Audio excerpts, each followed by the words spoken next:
अस्सलाम वालेकुम। Importance of facilitated diffusion। Facilitated diffusion एक ऐसी डिफ्यूजन होती है जिसमें मदद की जाए उसको ताकि मज़ीद अच्छे तरीके के साथ डिफ्यूजन हो सके।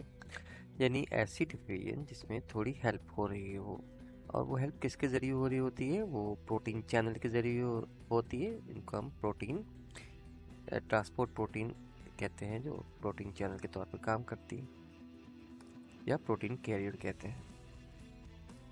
इसकी डेफिनेशन कुछ इस तरह है कि when transport protein moves a substance from higher to lower concentration, the process is called facilitated diffusion।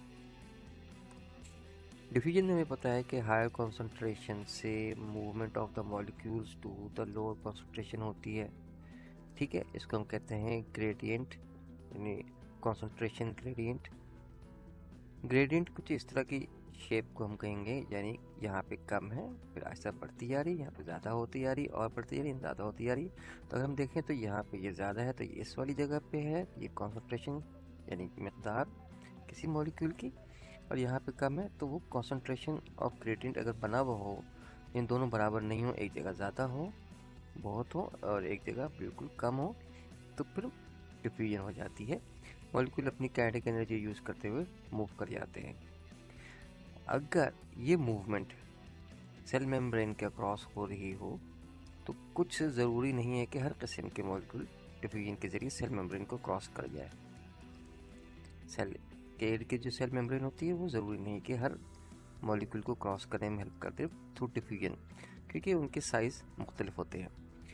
कुछ ऐसे मॉलिक्यूल या कंपाउंड जिनके साइज़ ऐसे हैं जो सेल मेम्ब्रेन में से डिफ्यूजन के ज़रिए जा नहीं सकते, उनके लिए जो है प्रोटीन चैनल बने हुए होते हैं।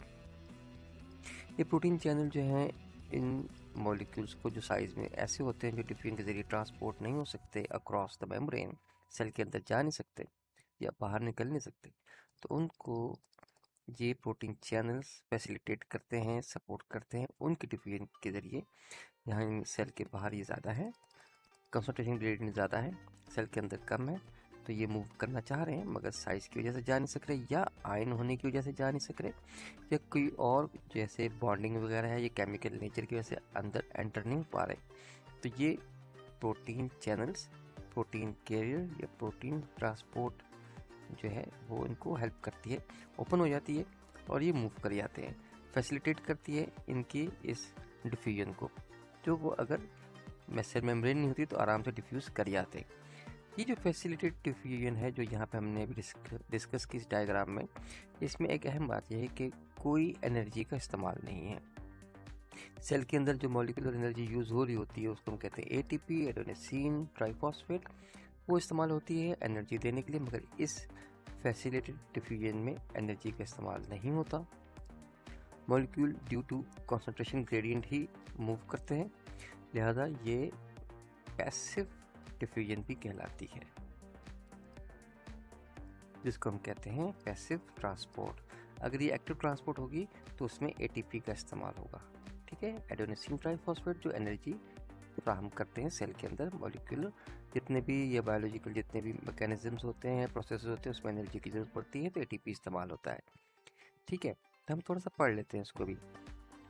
Facilitated diffusion is important because it regulates what goes in and what goes out of the cell। जो सेल में जा रहा है, जो सेल से बाहर आ रहा है, उसको ये फैसिलिटेटेड डिफ्यूजन भी रेगुलेट करती है। when a transport protein moves a substance from higher to lower concentration, the process is called facilitated diffusion। The rate of facilitated diffusion is higher than simple diffusion।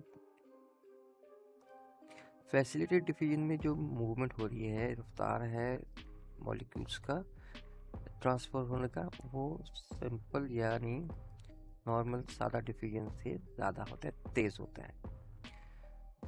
Important cellular mechanisms like transport of oxygen, nutrients and ions, which are essential to maintain the optimal homeostasis in the cell, are formed through facilitated diffusion or performed through facilitated diffusion. हमने यहाँ बता दिया कि simple diffusion भी हो रही होती है मेम्ब्रेन के अक्रॉस, उसमें वो मॉलिक्यूल जा रहे होते हैं जो कि सेल के मेम्ब्रेन के साथ जिनका कोई इंटरेक्शन नहीं हो, आयोनिक प्रॉब्लम ना हो और साइज में छोटे भी हों, वो जा सकते हैं। मगर जो आयनिक हो, जैसे हमने यहाँ पढ़ लिया कि कौन कौन से फैसिलिटेड डिफ्यूजन के थ्रू जा रहे होते हैं, वो यहाँ पे है। जैसे ऑक्सीजन है, न्यूट्रिएंट्स से मुख्तलिफ और आयंस हैं, ये जा रहे होते हैं फैसिलिटेड डिफ्यूजन के ज़रिए, क्योंकि इनका नॉर्मल सादा डिफ्यूजन से ट्रांसफ़र होना मुश्किल होता है सिंपल डिफ्यूजन से। तो फैसिलिटेड डिफ्यूजन होती है जिसमें क्या और होता है कि एक प्रोटीन चैनल खुल जाता है, वो उनको मूव कराता है, वो तेज़ होती है, फास्टर होती है। इसकी वजह से सेल के अंदर होम्योस्टेसिस भी मेंटेन रहता है। होम्योस्टेसिस क्या है? जो इंटरनल जो एनवायरनमेंट है वो मेंटेन रहे। फर्ज किया कुछ केमिकल बैलेंसेस हैं सेल के बाहर और सेल के अंदर, फॉर एग्जांपल कुछ केमिकल बैलेंसेस सेल के बाहर है, सेल के अंदर ये होने चाहिए, मगर अगर ये बिगड़ जाए और यहाँ पे ज़्यादा हो जाए और यहाँ पे कम है, तो इसको मूव करा के अंदर लाना चाहिए। इस तरह की जो मेंटेनेंस है, इस तरह जो बैलेंसेस मेंटेन किए जाते हैं, केमिकल हों या टेम्परेचर के हों या पीएच के हों, उसको हम कहते हैं कि इंटरनल एनवायरनमेंट को मेंटेन किया जा रहा है, और इस समझ को हम कहते हैं होम्योस्टेसिस। उसमें ये फैसिलिटेड डिफ्यूजन बहुत अहम रोल अदा करती है। It is also a type of passive transport because there is no expenditure of the energy. Facilitated diffusion जो है उसमें हम जैसे जिक्र किया एटीपी यानी एनर्जी का इस्तेमाल नहीं हो रहा होता है, लिहाजा इसको हम कहते हैं कि ये एक पैसिव ट्रांसपोर्ट की किस्म है। पैसिव ट्रांसपोर्ट की और जो टाइप्स हैं उनमें से एक फैसिलिटेड डिफ्यूजन भी है। एक तो सिंपल डिफ्यूजन भी है, फिर फैसिलिटेड डिफ्यूजन भी पैसिव ही होती है। That is all. Thank you very much. Assalamu alaikum.